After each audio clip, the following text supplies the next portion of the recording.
ബോസിലെ last എപ്പിസോഡിൽ നടന്ന ഏറ്റവും കോമഡി എന്താണെന്നറിയോ? പൂജ നിന്ന് പുറത്തായി. പൂജ എന്ന് പറയുമ്പോൾ പൂജ 2.0 രണ്ടാമത് കയറി കൊളുത്തിയ പൂജ. ജഡ്ജസിന്റെ ഡിസിഷനെ ഒക്കെ ഒളിഞ്ഞും തെളിഞ്ഞും ക്വസ്റ്റ്യൻ ചെയ്ത ഒരു പൂജ.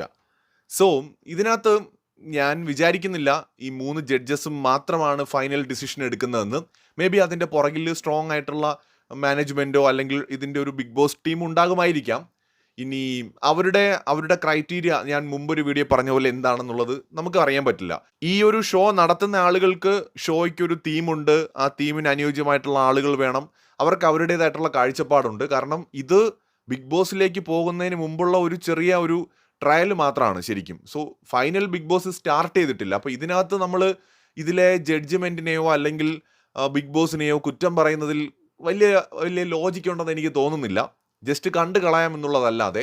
പക്ഷേ ഒരു പ്രേക്ഷകൻ എന്നുള്ള നിലയിലും നമ്മൾ ഇത്രയും കാലം ബിഗ് ബോസ് കണ്ടിട്ടുള്ളൊരു മനുഷ്യൻ എന്നുള്ള നിലയിലും എനിക്ക് തോന്നുന്നു ബിഗ് ബോസ് പോലത്തെ ഒരു പ്ലാറ്റ്ഫോമിൽ വന്ന അത്യാവശ്യം കയറി കൊളുത്താൻ പറ്റുന്ന കുറേ നാൾ പിടിച്ചു നിൽക്കാൻ പറ്റുന്ന ഒരു കണ്ടസ്റ്റൻ്റ് ആയിരുന്നു നമ്മുടെ പൂജ. എൻ്റെ ഒരു പേഴ്സണൽ ഒപ്പീനിയനാണത്.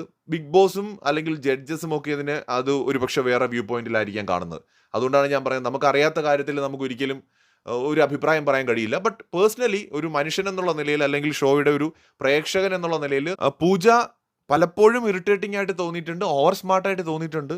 പക്ഷെ ബിഗ് ബോസിന് വേണ്ടത് അങ്ങനത്തെ കണ്ടസ്റ്റൻസിനെയും കൂടിയാണ് എന്ന് പരിഗണിക്കുമ്പോൾ മറ്റു പലരുമായും താരതമ്യപ്പെടുത്തുമ്പോൾ ഈവൻ ലാസ്റ്റ് പൂജയുടെ കൂടെ വന്നത് ശ്യാമാണ്.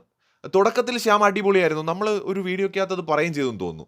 പക്ഷേ ശ്യാം കമ്പാരിറ്റീവ്ലി റീസെൻറ്റ് നമ്മൾ എപ്പിസോഡ് എടുക്കുമ്പോൾ ഒന്ന് നനഞ്ഞ കോഴിയെ പോലെ അങ്ങ് ഒതുങ്ങി നിൽക്കുകയാണ് മൂപ്പര്. അങ്ങനെ ഒരു ഭയങ്കര ആക്റ്റീവായിട്ട് നിൽക്കുന്നതായിട്ട് കാണുന്നുമില്ല.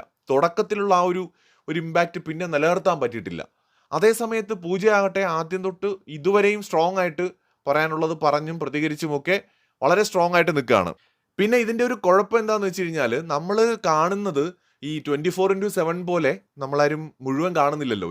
ഇത് ജസ്റ്റ് ഓൾറെഡി ഷൂട്ട് ചെയ്ത് മണിക്കൂറുകളെടുത്ത് ഷൂട്ട് ചെയ്ത് അതിലെ ഒരു കുറച്ച് സമയം മാത്രമാണ് ടെലികാസ്റ്റ് ചെയ്യുമ്പോൾ നമ്മൾ കാണുന്നത്. അപ്പോൾ ഈ ലൈവിൽ നമ്മൾ കാണുന്നത് പോലെ നമുക്ക് ഈ ഒരു ഷോയ്ക്കകത്ത് ജഡ്ജ്മെൻറ്റ് നമുക്ക് പറയുന്നതിന് ബുദ്ധിമുട്ടാണ്. കാരണം ജഡ്ജസ് എന്തൊക്കെയാണ് കാണുന്നത് എന്തൊക്കെയാണ് കാണാത്തതെന്ന് നമുക്ക് അറിയില്ല.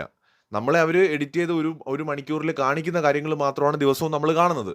ഈ ഒരു ഷൂട്ടിൻ്റെ ടൈമിൽ ഇവരുടെ പെർഫോമൻസ് റിയലായിട്ട് കാണുന്നത് അവിടെ ഇരിക്കുന്ന 3 ജഡ്ജസും ഒരു പക്ഷേ ബിഗ് ബോസും ഒക്കെ ആയിരിക്കാം. സോ അപ്പോൾ അതുകൊണ്ട് ഞാൻ ഇതിനകത്ത് തീർത്തും എൻ്റെ ഒപ്പീനിയൻ ശരിയാണെന്നും എനിക്ക് പറയാൻ പറ്റില്ല. ഇങ്ങനൊരു പ്രശ്നം ഇതിനകത്തുണ്ട്.